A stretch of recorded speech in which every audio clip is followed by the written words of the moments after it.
Episode 17. I'm just here to be dad. The show about everything all. Nothing at all. My son couldn't hold a pencil right when he was like 2 or 3 years old. The whole scissor thing was not his thing. We had to take him to get a lot of help for those early motor skill things. They thought there were so many things wrong with him. I still think there's a way to not be anything wrong with him. But let's continue. Anyways, the many specialists squeeze the tennis balls, build the grip. Then one of his legs wasn't developing like the other, and not to mention his brain not developing like the others. That good old processing disorder. If you can imagine those old spinny cups or spinny tops. Yeah, not a spinny cup, spinny top toys that you would spin on the table. The real skinny tip, fat top. You either spin it at the top with your hand or you pull the string and it spins away for your child's entertainment.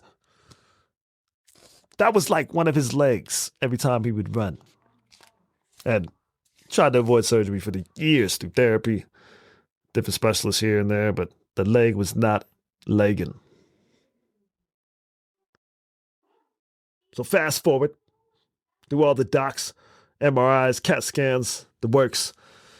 At one point, they thought he had a disease, something connected to your brain that stops your bones from growing and your muscles from getting stronger. But thank God, man. God got him. That's why I named him Azariah. But the conclusion and hopefully the solution was surgery.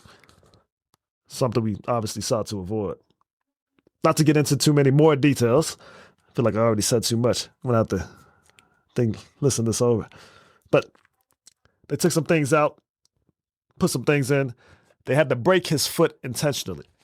Realign the bones, make sure the ligaments and everything were aligning with the calf so that the calf can get engaged now and his quad can get engaged and that left leg can be as normal as the right leg and he's balanced. No more spinny top. It's a beautiful thing. This was a few months ago. And now we're in that process and that stage of recovery where you can test the running out a little bit, see if you can get a little bouncy, really flex the foot and see how far you can push it before that pain starts. And hopefully the pain is permanently gone eventually.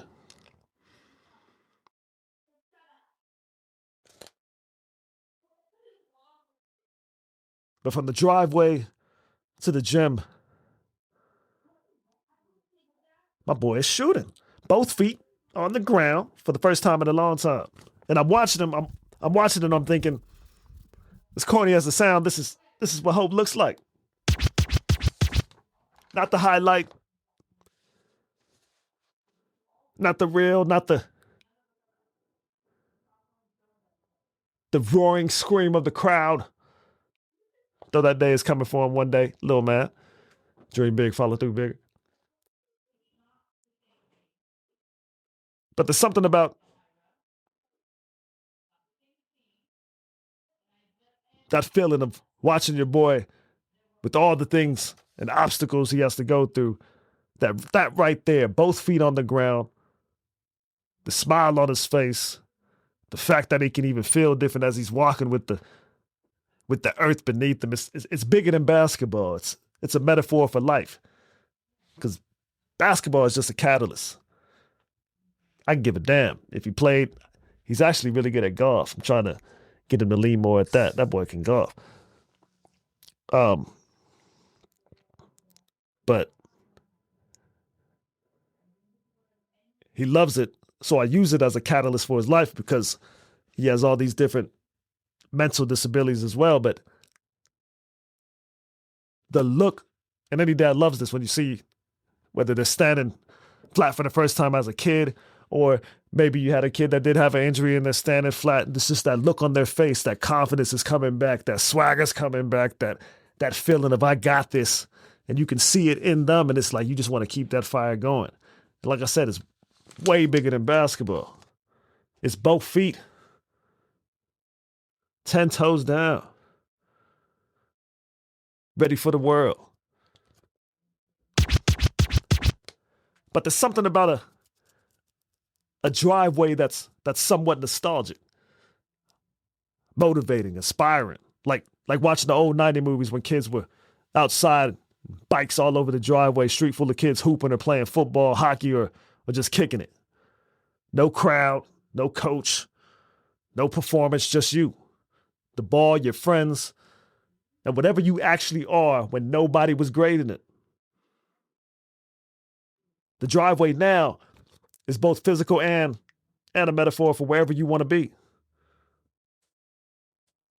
Zone out and be in that moment. Your driveway. Getting better at your craft. Kicking it with the fam, kicking the ball, throwing the ball, whatever we find ourselves doing with each other, that represents the driveway. For my son and I, that's where we do our work. That's where I get to be his dad and his teacher at the same damn time, which is extremely complicated. And I don't always get the balance right. But I show up every time because that's the job. And the other day, long, intense, we're working, trying to fix some things, make sure he knows his foot is good to go. But I constantly tell him that the nightmare is in the details. Whatever said dream he professes out of his mouth. And in that moment, obviously, on the driveway, it'd be basketball. And I tell him, keep doing that. Keep not fixing what I told you to fix 14 times ago. All those little things. Hey, that's the nightmare. That's the details that catch up to you later when it's time to put up or shut up. And nobody likes that nightmare. But underneath all of it, underneath every correction, every rep, every time I raise my voice, there's a story that most people watching don't even know.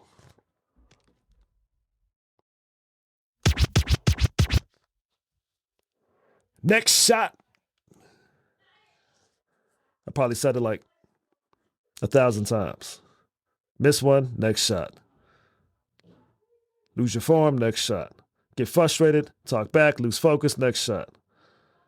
But like many things, phrases,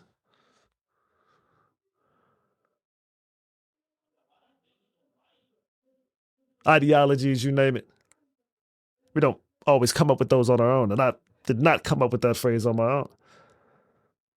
I love to read. There's a 2-word phrase that Coach Mike Krzyzewski would drilled into his players. Every single player that wore a Duke jersey. Next play. I leaned into that when I read Jay Billis, who played for Coach K. He wrote a book called Toughness. Love that book. Trying to get my son to read that book constantly. Just put it in front of him. Sit here and read for 10 minutes, man. Keep reading this. Trying to develop that good old initiative, as my dad would always yell around the house. Show some initiative.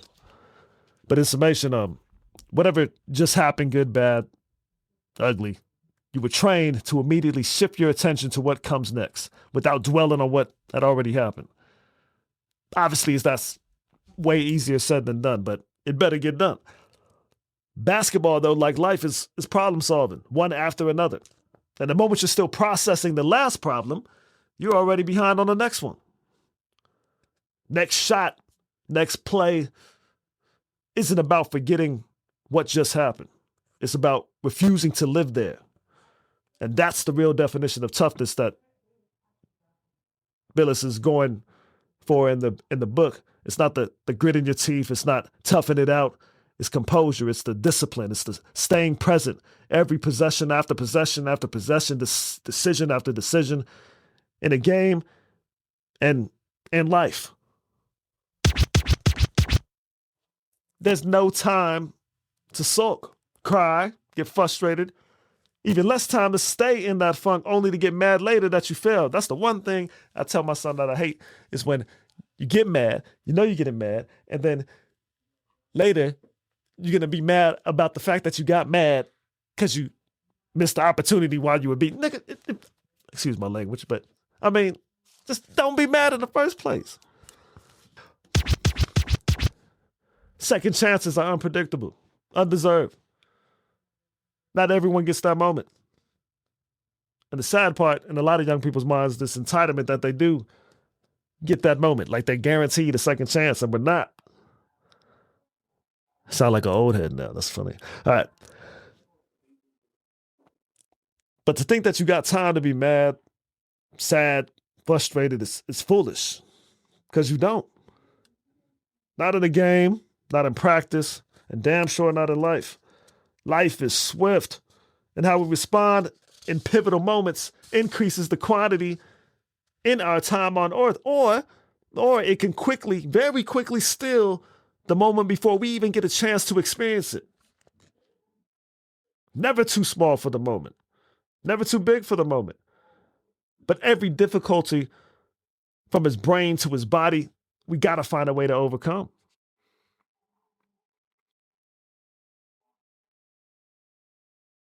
It's bigger than basketball.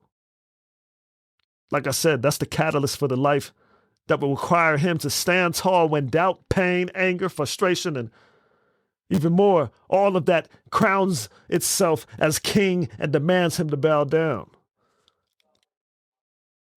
The biblical Azariah didn't bow down then, and my son will not bow down now, no matter how it gets. And it's kind of what I love about his struggles, because he's not a poor kid. He ain't got to deal with gangs when he's walking to school. Boy, he's homeschooled, does not really know a lot of things of reality that I would have known at his age. Yeah, boy has never caught a bus, all that. But these struggles, these difficulties, these mountains he has to climb, it's like I named him Azariah for a reason. And I feel like it's only going to make him stronger. Is it fun? Hell nah. Does any dad want to deal with this with his son? No. But I rejoice in the fact that he is going to be stronger than a lot of kids his age in the future because of all these difficulties and mountains he has to climb.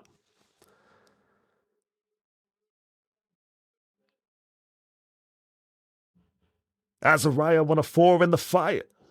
Built for that heat, let them flames get higher. Got all these phrases I got for him. It's just affirmation is real, man. And if you grew up in the 80s, 90s, early 2000s, and you love that good old hip hop, you can't help but make things rhyme all the time. I think there's Marcellus Wiley always says he has hip hop Tourette's. I think I got the same damn thing. But today or any day, wherever your driveway may be the dad that makes it a sanctuary for progress, a sanctuary for affirmation, correction, discipline, and growth. Next shot, next thought, next move, next play.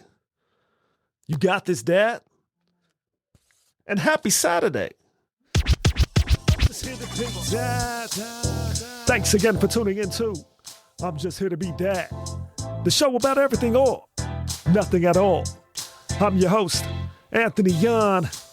Far from an expert, but just a dad talking to dads and aspiring dads alike. My story, your story, that dad's story. Over a mic. I'm just here to be. I'm just here to be. I'm just here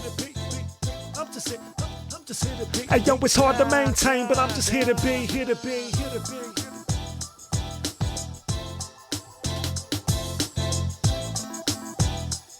Hey yo, it's hard to maintain, but I'm just here to be.